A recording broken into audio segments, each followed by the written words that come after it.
You're listening to the Co-Creator Network. When you change the way you look at things, the things you look at change.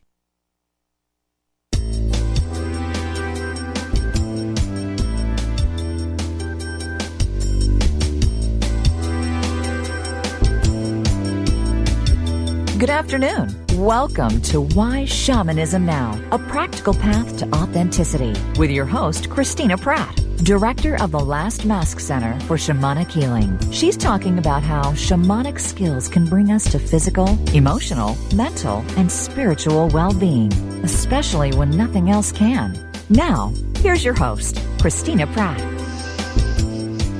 And welcome, everyone. This is your host, Christina Pratt, and I would like to begin our proceedings here today by calling out to the helping spirits to be with us. So let's call out to the good, true, and beautiful ancestors, those people who were before you, before me, those people who dreamt of a better future. And thus we are here. We are the living, and we call out to those well ancestors to lean in, to help us to learn from the mistakes of those who have gone before us, to hold true to the practices and, as I like to say, the wheels that have been created that work well, and to open our hearts to the change that must happen and to allow that innovation to be moved from our hearts out into the world with the assistance and the persistence of the presence of our well ancestors behind us. So as those ancestors lean in to help us, the living, to rise to the challenges of our own time, let us reach through those human ancestors to the life that has been here long since, long before there was ever a human, and will be here long after. And so we reach out to those non-human ancestors in the great web of life, and we call them in, and we ask them to help us to remember that which abides, to pay attention right now to those things that cultivate our soul and will go with us when we die, to refuse to allow those shallow things to distract us, and to open our hearts to this possibility right now of stepping more sure-footed back into our place as a part of this great web of life here on earth. And as we reach out to these ancestors, human and non-human, and invite them in, let's turn our attention to our own energy and to reach up and out to wherever we might be. Take a nice deep breath and draw ourselves into our head and focus on our intention to bring ourselves into the present moment. We draw ourselves into our heart, where we breathe and focus and attach our caring to what we are doing in this moment, and move our energy down into our belly. Come into a place of real presence within ourselves as we finally reach down in our imagination or in reality and touch the earth, and take a moment touching the energy of the earth one way or another to say thank you. Thank you for this day. Thank you for this life. Thank you for the possibility that is held in this day. Thank you for all that has been on the path that has brought you to this moment. And thank you for all that will be. And with gratitude in our hearts, we reach down through all the layers of the earth, reaching for the very center of the earth where we anchor ourselves firmly, settling our energy into that which gains its true power out of darkness, out of stillness, out of silence, and out of solitude. And as we reach into this energy that is before all the creativity and abundance and celebration here on the face of the earth, let us reach into that energy that is before and remember to cultivate this within ourselves. And we draw the energy of the earth up to remind us and to bring us replenishment, to bring us nourishment, to bring us the rejuvenation, and to remind ourselves how to cultivate these energies within ourselves. And as we connect with the energy of the earth, let us extend down and come into right relationship with our own sense of self, who we are, where we stand, and what we stand for. And may these things be inspired by what has heart and meaning in your life, be inspired by those things that you value.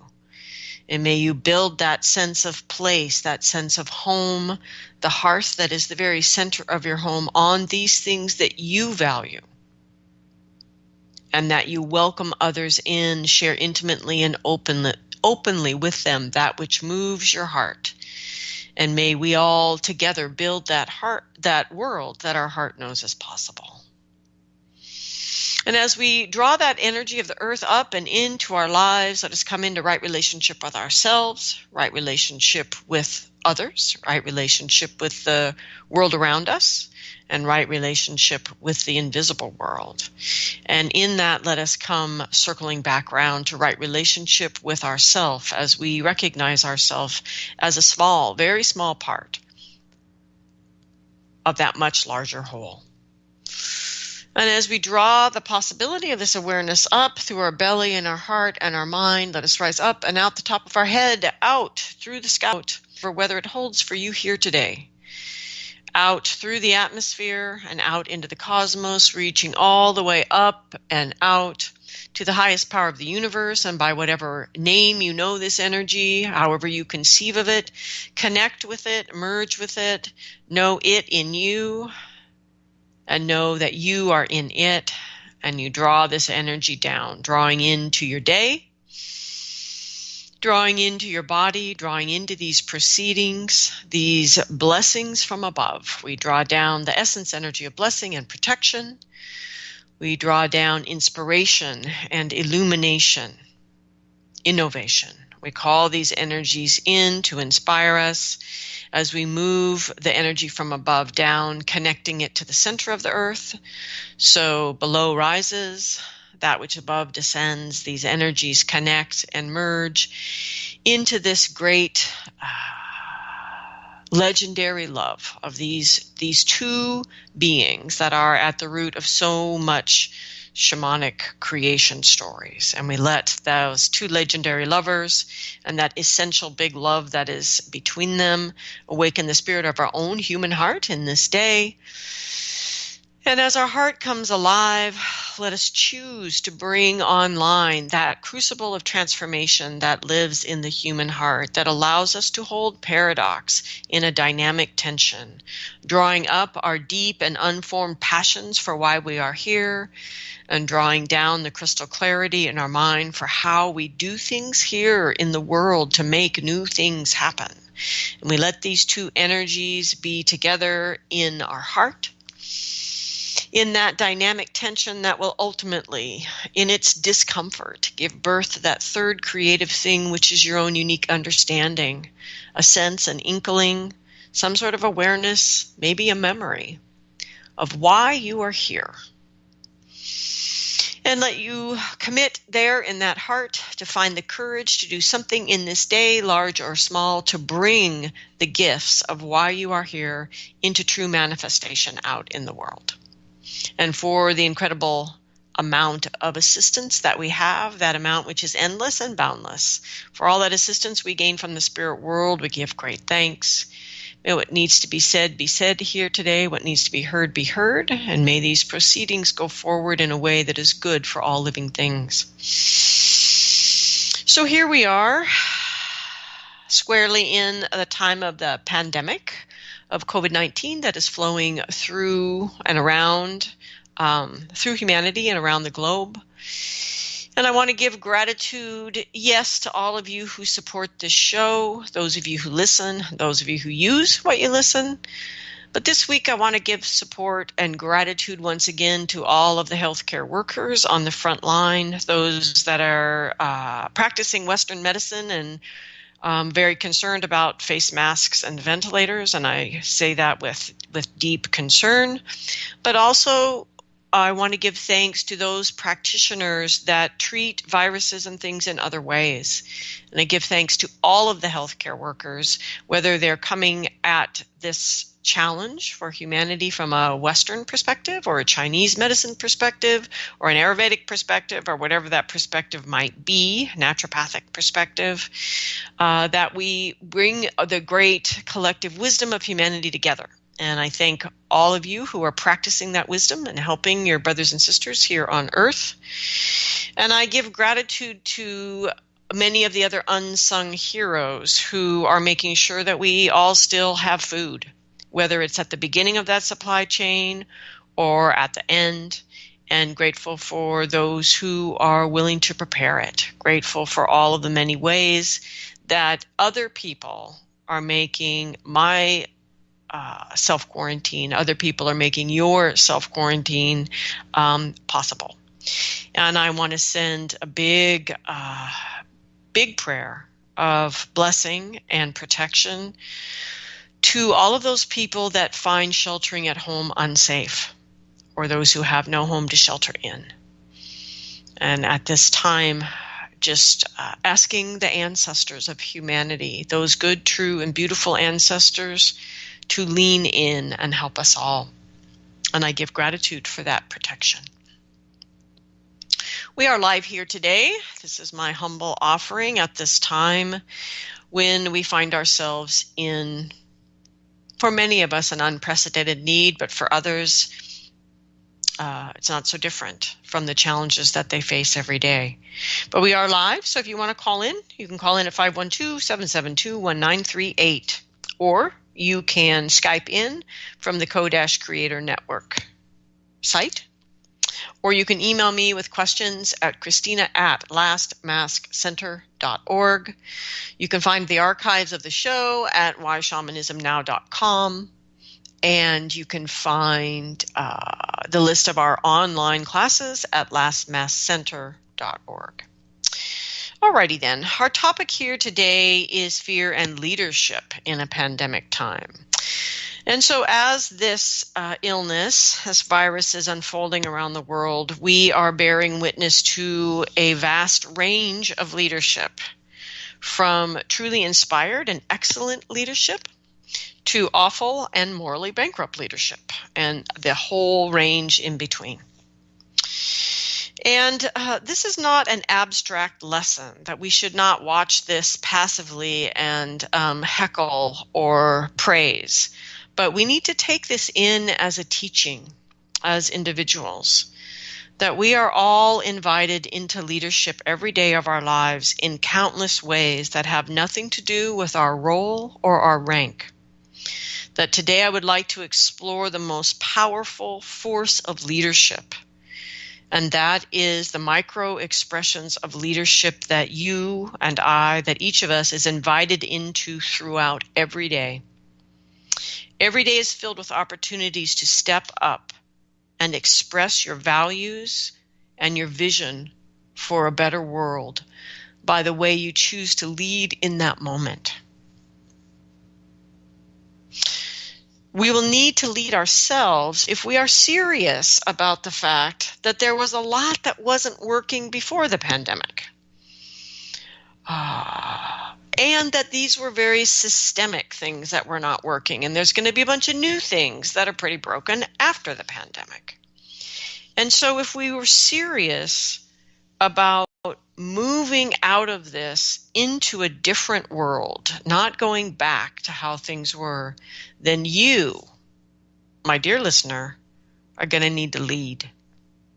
Every single one of us is going to need to step up into the simple, ordinary, everyday acts of leadership that every single day is asking of you. It is the only way we can make certain that we do not simply reestablish the factors of everyday life that are part of how we got here in the first place. And I'm not saying this just because I don't like what's going on this week. I'm speaking from a decade of experience in my community where we have people that want to be together. They basically all agree about the reality they're trying to manifest together.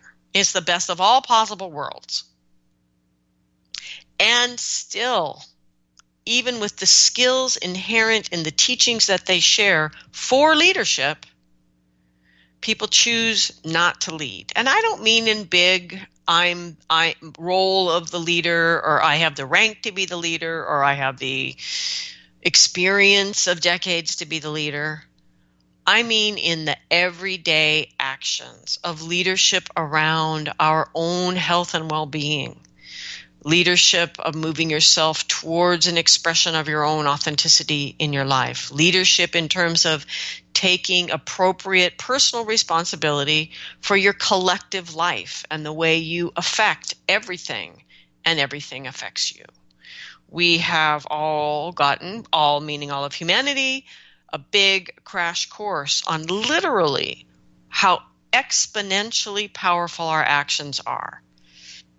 How easy it is to spread things from person to person. It's an exponential change. Right? And so even in my community, which is really the best of all possible worlds, there is a constant, I was going to say hesitancy to lead, but it's not a hesitancy. It's a profound aversion. And so I wonder, how do you feel here today in the midst of all that is going on, being called into leadership when it's possible no one ever even considered that you would need skills to do that? And yet here we are. And I want to say again, repeat what I said in the opening, the most powerful leadership is the collective result of our willingness to step up and lead in everyday ordinary ways in our everyday, right now, somewhat extraordinary lives. So, with that said, I also want to acknowledge my life at the moment is still not so bad. I have online classes already. I'll have courses most likely that will need to be canceled, and I'm deeply challenged by the things I cannot go do because I'm choosing to self-isolate. So, yes, I am uncomfortable, but I acknowledge that my discomfort is very little compared to many people right now. And so, as I speak today about leadership, please understand that if the reality of your life is such that you are really literally wondering how you're going to get your basic survival needs met next week, and it just doesn't feel like you have the luxury right now to even contemplate what I'm saying about leadership, you go right ahead and listen to a different podcast right now.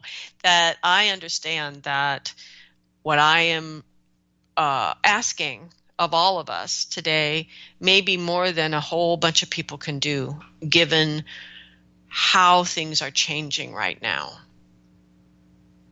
At the same time, I am asking other people to take a nice deep breath and ask yourselves, are you really one of those people? One of those people who is literally not knowing where next week's money is going to come from? Or are you someone like me who pretty much knows where that's going to come from and needs to step up and lead? Because those who can need to, everywhere in every community, all around the globe. Okay, so life is always filled with discomfort, with uncertainty, and with the unknown. It's just those three visitors are here at everybody's table and not leaving right now, right? And we will all, most of us, will weather this one way or another, and things will ultimately come together again in some way. And the question is, are we going to allow it to come together in a way that is more like it used to be or less like it used to be?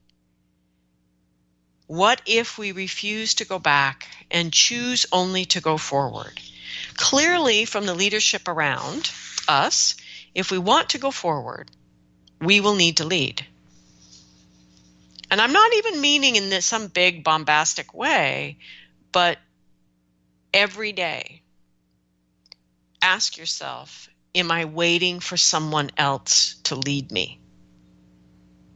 Or am I choosing to educate myself in what's really going on, to educate myself in the skills I need to do, what I need to do in my life.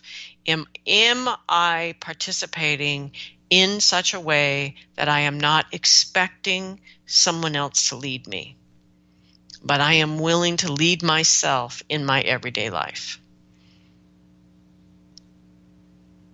This is somewhat more poignant right now, but this is something that I say to my students all the time. Because if we're talking about soul's purpose, which may feel like a total luxury right now to a lot of people, which isn't really the point of today's show, but even when we're talking about a soul's purpose, if we believe that your gifts are unique, which I do, that you come with a unique genius, and this life is for you to discover that and bring those gifts into the world in as many ways or for as long as you can, in a way that is good for all living things. Think about it. If that path, that gift is unique, then the path to express those gifts is also unique, which means no one but you can lead you to living your purpose. No one can. You have to lead. There is no guru, there are no classes, not even mine, right, that can truly lead you to your actual destiny. Only you can lead yourself. So for those of you that have some bandwidth to consider your life and yourself right now, while we've got so much extra time and space for self-reflection, right? Are you ready, willing, and able to lead yourself, not only towards your purpose, but to lead from that place of our collective responsibility? Are you willing to step into everyday leadership? So the first thing you need to do, if you're willing to step up to that challenge, is listen to last week's podcast if you didn't, because it was about stepping out of fear, right? Because we know already from trauma healing work, from soul retrieval work, from good old-fashioned human experience, that we are not at our best when we are in fear. To lead well, we need many qualities that involve kind of a calm, curious, compassionate, creative space. And we're not in that space when we're in fear. So last week's show was about discerning the nature of the fear that is rising in you and responding to it appropriately and endeavoring not to simply react to it. Okay, so that was last week's show, and I just really don't want to do it again because I'm really actually tired of talking about it, to be honest. The point, though, of last week's show is that there are different kinds of fear, and you have to be able to ground yourself and breathe enough to parse what kind of fear are you in. Is it a literal, I don't know how I'm going to pay for food next week, literally, fear, which is somewhat more eminent? Or is it an existential fear that the stress of this pandemic creates in your life that is not clear and present danger?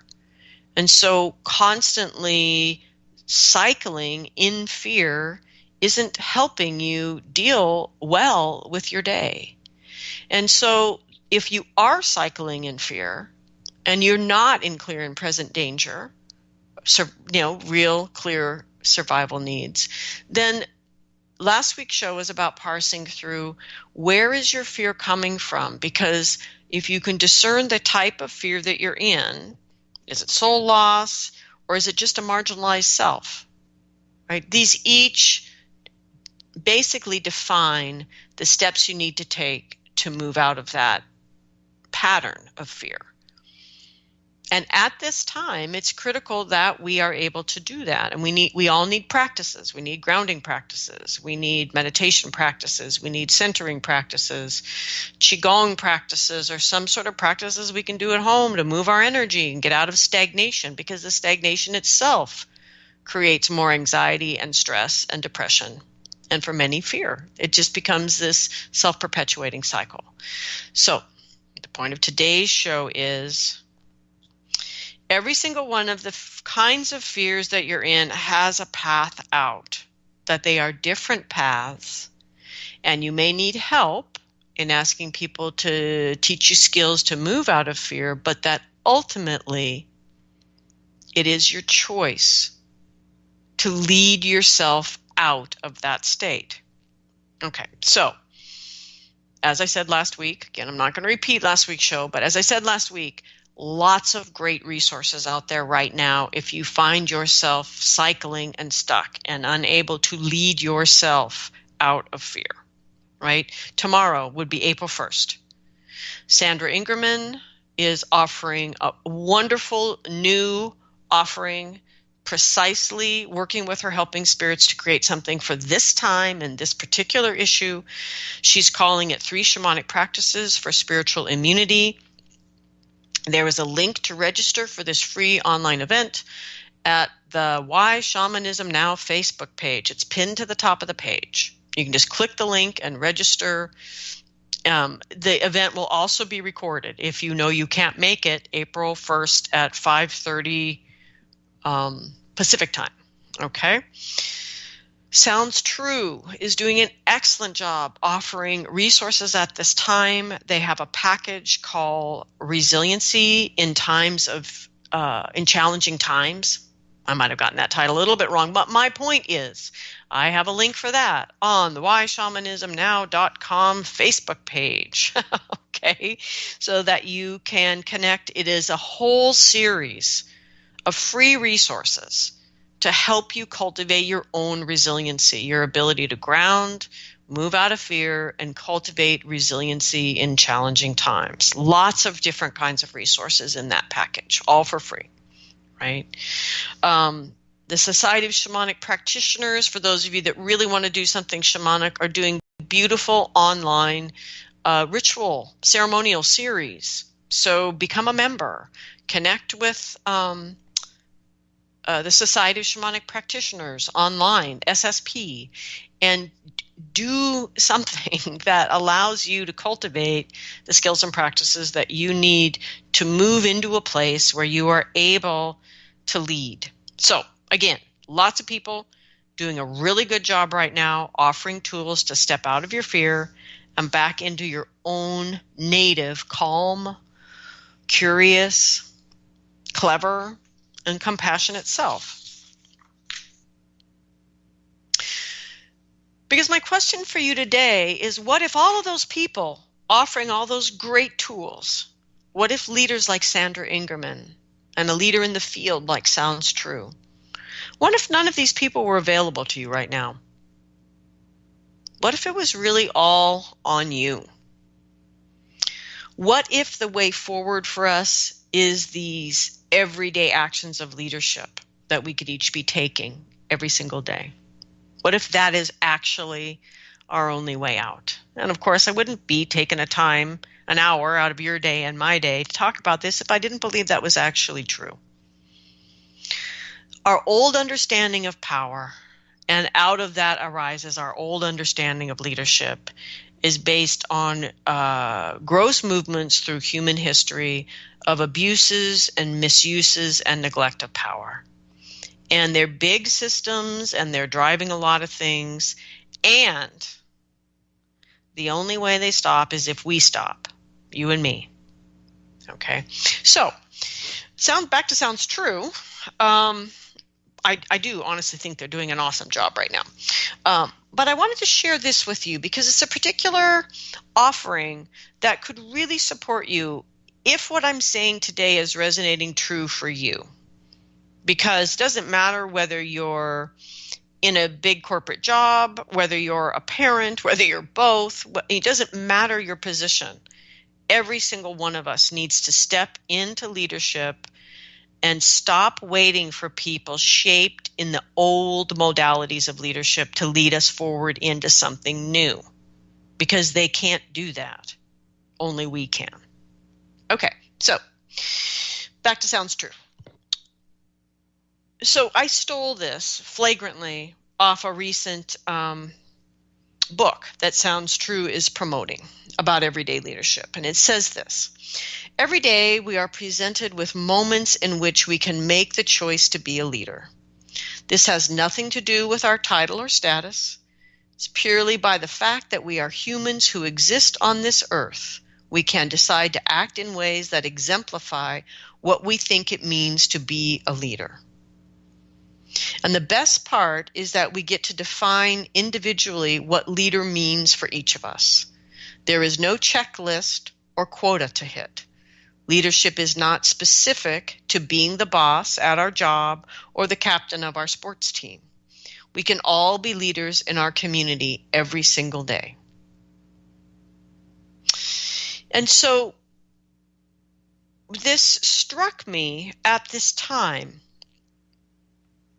This particular paragraph struck me at this time, this speaking to our need to step into our everyday leadership. One, because of what has been happening in my community for a decade, but two, because so much energy right now is being spent complaining about leadership. There are levels of insanity in the United States going on right now around poor leadership. And I don't care which perspective you're actually taking about the poor leadership. I don't even care who you're pointing your poor leadership finger at. The issue right now is there's lots of pointing going on. And I would encourage everyone who has criticized anyone's leadership right now to shut up and act.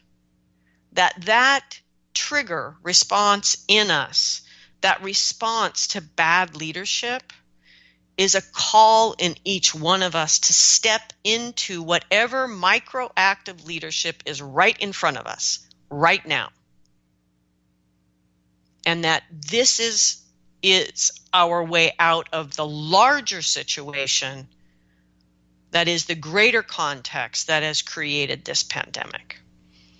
And so instead of making it, frankly, the new sport to criticize leadership, to armchair quarterback leadership, to be horrified at the truly morally bankrupt leadership that we're watching around the globe and at home, right? We need to lead more fully throughout our day, more fully within ourselves. Stop complaining and do it yourself. And so I want to speak. So for those of you that are like, shit, Christina's talking to me, I say go buy a book. And it's not even my book. Anyway, it's a book by Martha Beck. And this is the book that Sounds True is promoting. And that book is called Step Up: How to Live with Courage and Become an Everyday Leader. So Martha's perspective is that the way we do anything is the way we do everything. And that quote caught me because it's basically the same thing I've said in, at least 100 of these shows, which is how we live our life is our practice. What we practice is what we're prepared to do and to see. So how we do anything is how we do everything. And so here we are all at home with ourselves, right? Because we're all self-quarantined. And if you're not, you should be. Okay, read the facts. Okay, so let's say that we've all taken Christina's advice last week, right? And so we picked ourselves up and we re-engaged our grounding practices and we stepped out of whatever fear we were cycling in, and now we find ourselves with now what, right? Now what do you do, right? So now what? One of the main causes of stress, often depression, stress, anxiety, is a feeling of powerlessness. And, that feeling itself, this deep kind of existential powerlessness, right, tends to generate fear and anxiety, as I just said, a lot of stress. And often that in a chronic state also contributes to depression. So it really helps to take action And so I am really talking about not large, formal, organized, not necessarily large, formal, organized things in which you become the leader, but that willingness to lead in small ways throughout your day, to lead yourself with greater reliability, that is to take actions, even small actions, as a way to express our values and mobilize our will in a good way in our lives, will ease your stress, will bring anxiety and feelings of powerlessness down, because you'll start using your power. And in the doing of that, you create a healthier state of being, mentally, emotionally, physically, spiritually. That to use your power is critical. And these everyday acts of leadership that are all around us are all opportunities, these micro moments of expressing our power, right? Now, why doesn't this happen? One of the main reasons is because when I start, or anybody starts talking to you about taking action, most people go immediately to wanting to know the one single action that will lever themselves out of fear or whatever their situation is, and boost them simultaneously through one act into the perfect life that they want. Or they want an action, a single action that will end the uncertainty in their life, right? Or they want a single action that will move them out of discomfort, right? And this paralyzes us, because for most of us, that step is way too big to even be considered, right? It's too big a step. It's not a step. It's a phase that has many, many steps that you need to take. So every single one of us can take the next step from right where we are. We're all capable of that step. And this is what this ordinary, everyday leadership that I'm calling us to is about, is not this big, bombastic, one magical step that's going to change everything, which of course has got you paralyzed, because that step doesn't exist. But the next step from wherever you are, and then tomorrow, the step after that. Because in every moment, there is a next step. And for most of us, that next step is actually clear.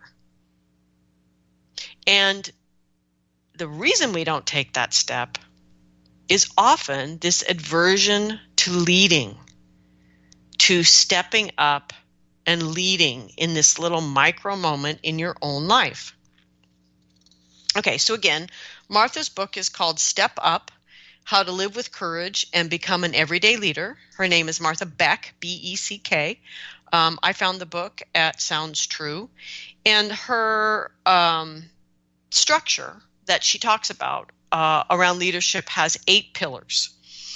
Empathy, responsibility, right? Right now, responsibility is huge. What is your responsibility to yourself? What is your responsibility to the collective? It is really apparent right now that these two things are always need to be in balance, right? Okay, so empathy, responsibility, courage, grace. These are her pillars of leadership. Individuality. There's a big one up right now. What is the practice of individuality when you understand your exponential connection to all things, and how your everyday actions, humble, mundane, everyday actions, could be life-threatening or life-supporting? And that these are the actions we take totally for granted that have been harming, yet we were able to be isolated from that harm. As we see the levels of pollution dropping all around the globe, as our actions have now settled down, we all can see that we're part of that, right? And so, again, individuality. What does your individuality mean when you actually come to understand how interconnected we are? And then the last 3 around leadership are cultivating humility, patience, and authenticity. Right? And so here's 3 of the things we've already talked about today, right? Responsibility, courage, 4, I guess. Responsibility, courage, individuality, and authenticity. And so how will we change so that we can lead in everyday life in these little micro choices and that will move us together towards a new world? I mean, right? If these little micro choices of our everyday lives can spread this virus around this globe in this exponential way, then why can't your everyday choices to lead well as a beautiful expression, a right use of your will, why can't that spread exponentially as well?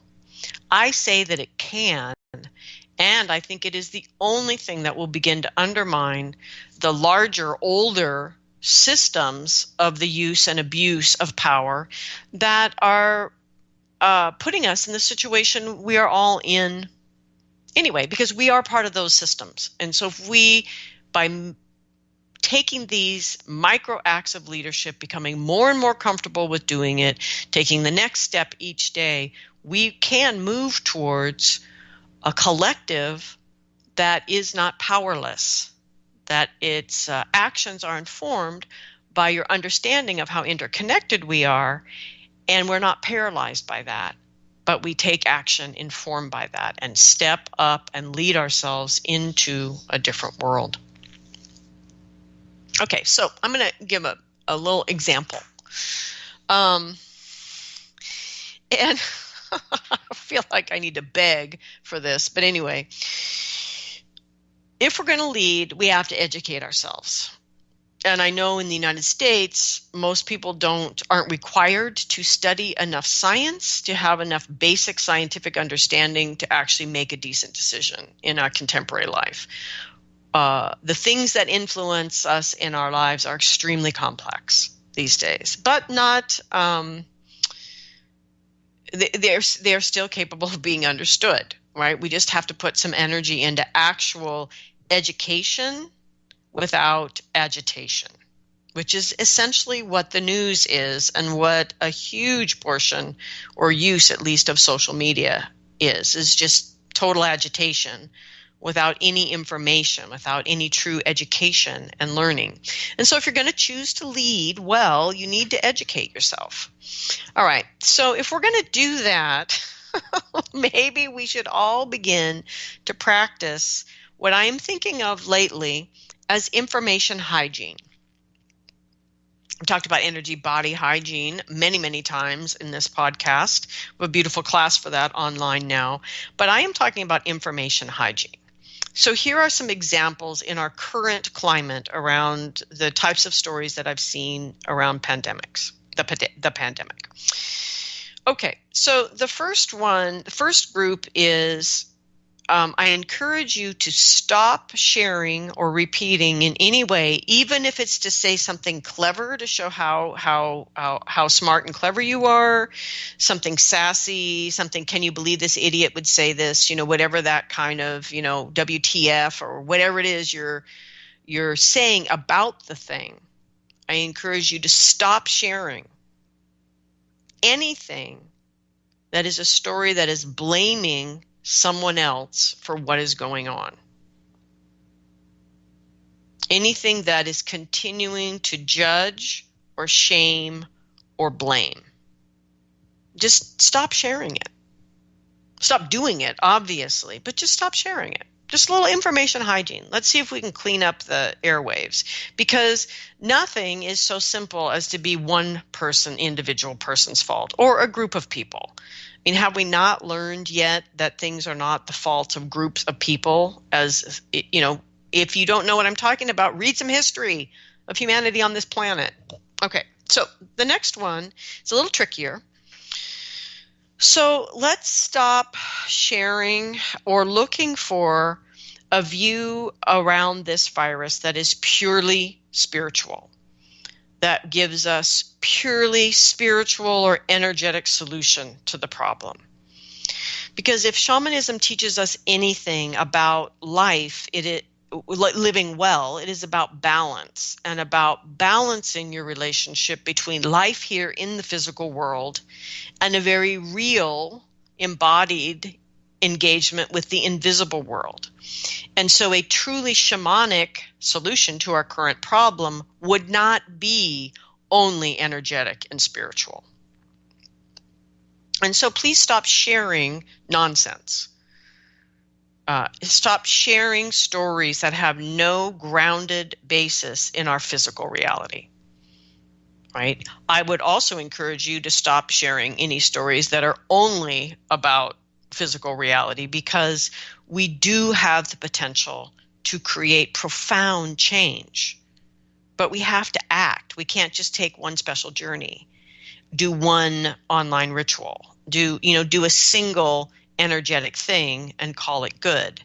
We can't even just do one energy practice to protect our aura from the virus and not actually pay attention to our other actions here in the physical world. And so just stop sharing that, even though you feel like it gives people hope that there's some sort of simple spiritual explanation for what's going on. It's not disconnected. We can't compartmentalize it in that way. That which is spiritual is also physical, emotional, mental, that these things all come together. And the other kind of story is even trickier to parse. But this is the kind of story that we cling to in a time like this, where there's so much uncertainty. The answers are moving and changing week by week, day by day. Actually, there's huge uncertainty and unknown, and it's very hard to do any of the things like plan that make us feel safe. Right? And so we tend to glom on to people that are using good science and good facts, but spinning them in a way that appear to make them definitive. And remembering, if someone is talking about a range, that it is actually a range. There are many people, well-intended, trying to motivate people through fear right now by sharing good facts in a ways that apply there's more certainty in the facts than there are. And we glom onto it because we're so tired of being uncertain, and we're so happy to finally have a good authoritarian figure speaking of the facts to us in ways that help us know for sure what is going on. We don't know for sure what is going on. We know for sure the actions we need to be taking right now based on a bunch of real data, and we need to be doing it, and we don't yet know how that's going to help. And so how do we manage that? How do we deal with that? Right? So, information hygiene. So please stop sharing the stories that are really trying to drive people into taking the right action based on fear.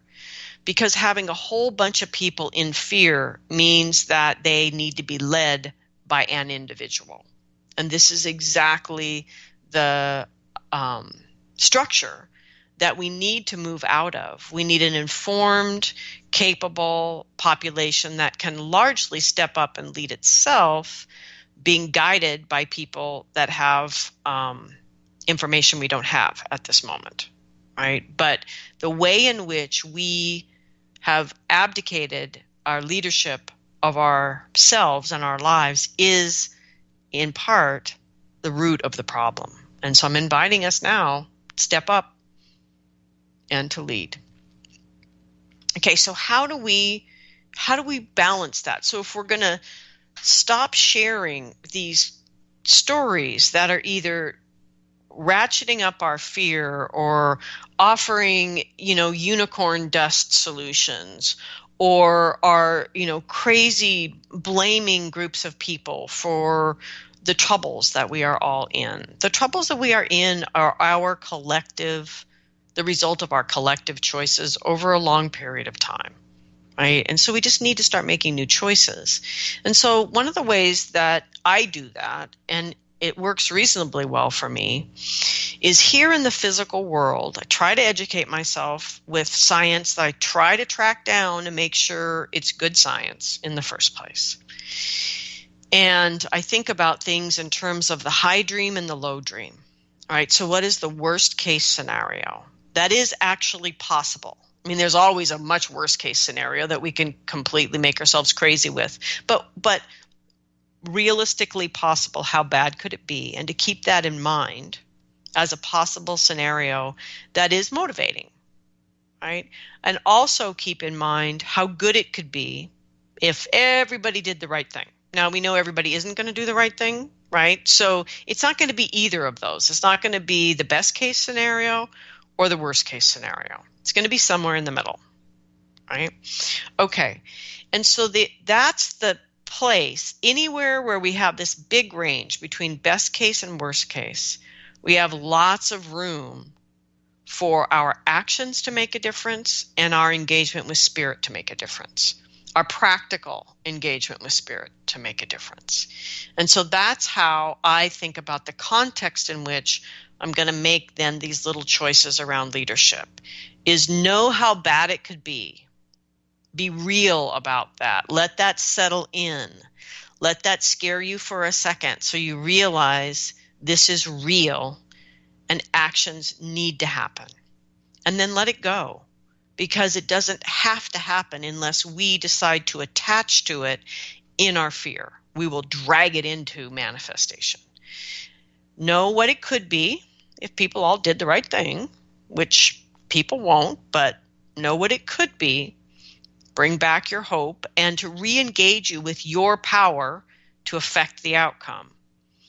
And then in that place, use your skills. So for me, for you, hopefully, as listeners to this show about shamanic practice, that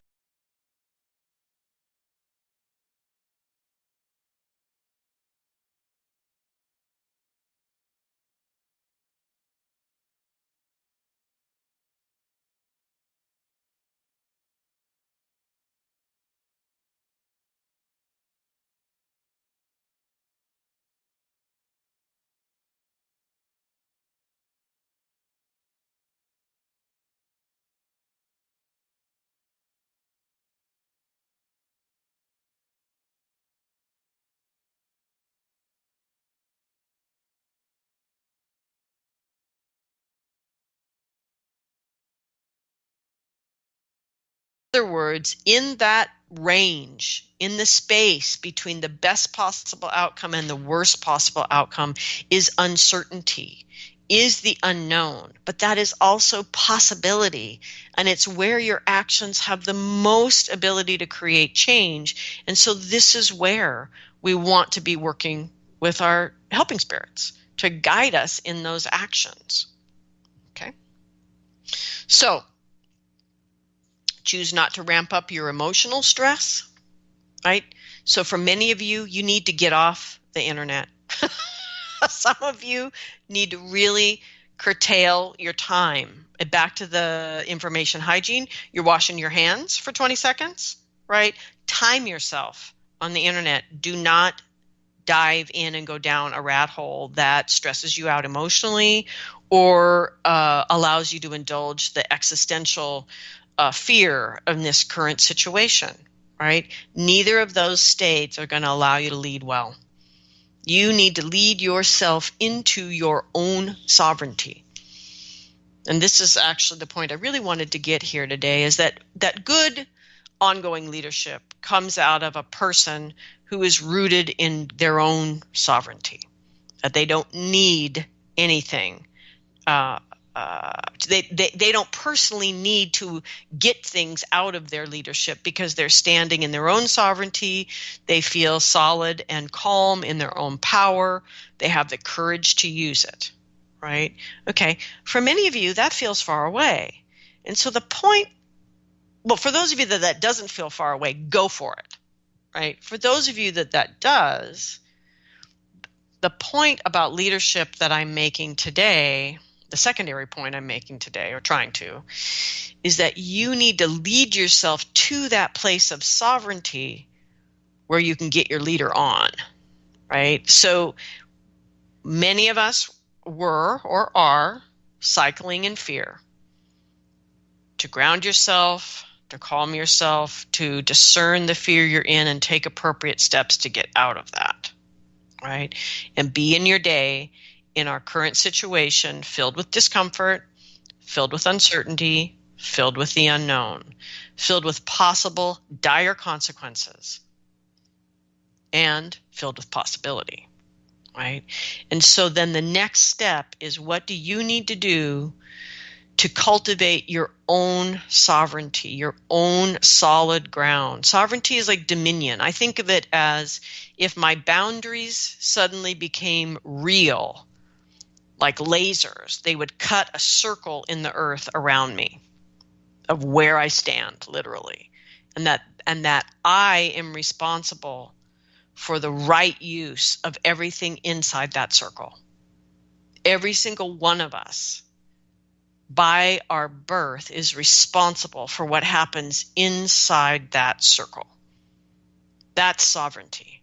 And that's the place from which your leadership comes. And so for many people listening today, that's your first act of leadership, is to get yourself to that sovereignty. And there are three things that people forget when they're trying to do this. They make it work. And it is work in the beginning until it becomes your new habit. But they forget the three things that make that work easy, which is, in your sovereign space, there is beauty. And from that sovereign space, you can see beauty. In that sovereign space, there is why you bother. In other words, it's your values. You say values and people go all up in their head. Why we bother to do things has to do with our values. So in that, on the way to that sovereign space, there is value. In that sovereign space, there are the things that you value. And what you do from that space is about value. And when all that we value in life feels stripped away, there's a feeling of powerlessness. But the truth is, those were only the forms, the old forms of what you value. That what you value resides within you. And you need to simply take the steps to continue to manifest anew what you value. And take pains to not allow your energy, your choice, your power to go into things you don't value. And finally, a deep piece of our sovereignty and our ability to get to the sovereignty, to lead ourselves to the sovereignty, is to remember that all of this is about your humanity. It's not, leadership and sovereignty are not about being some sort of superhuman being. That they are, in a certain sense, the most fundamentally human and humane aspects of who we are. Our humanity is in that sovereignty. And when we remember these things, humanity and value and beauty, then it becomes, there's more flow, there's more ease in making the choices and taking the steps and remembering to do your practice and all the things that are necessary for cultivating sovereignty. Okay, so as we go forward to lead ourselves, that we want to lead ourselves, you can turn these into journey questions if you need to, right? How could you begin to lead yourself towards a deep capacity for discomfort? Not how do I get out of discomfort, but how do you develop a greater capacity for it, right? Number two, how can you begin to lead yourself towards a perverse joy in uncertainty, right? Because it's in that uncertainty that impossible becomes possible. Okay. And the third thing is, how can you lead yourself towards loving intimacy with the unknown? Because it is in the unknown that the great mystery is most ripe. And it is in your own loving intimacy with it that that great mystery can flow into your life and allow what is unimaginable to become real. So, with that said, may you all be inspired this week into everyday acts of leadership. I give gratitude to all of those ancestors who found the same in their own lives. May they lean in and help us. Gratitude to the earth below and all of her teachings about sovereignty, and gratitude to the energy above and how it inspires us to see the beauty, to feel the value, and to express our humanity. And gratitude to the heart in the center that unites us all. So today, by the way, is March 31st in 2020. And tomorrow is April 1st, 2020. Big things are happening tomorrow, which is Sandra Ingerman will be doing her free online event with Shift Network called 3 Shamanic Practices for Spiritual Immunity. This is going to also be a global healing ceremony. So for those of you who are looking for some new shamanic skills to help you in this challenging time, you can go to Why Shamanism Now's Facebook page. There is a link there you can click. It's pinned to the top of the page to register for this free event with Shift Network with Sandra Ingerman. As I said, sounds true, has a wonderful package. Resilience in challenging times, free resources. That link is also on the Why Shamanism Now Facebook page. And also, April 1st, registration opens for Shadow Transformation Protocol with yours truly and Crazy Woman.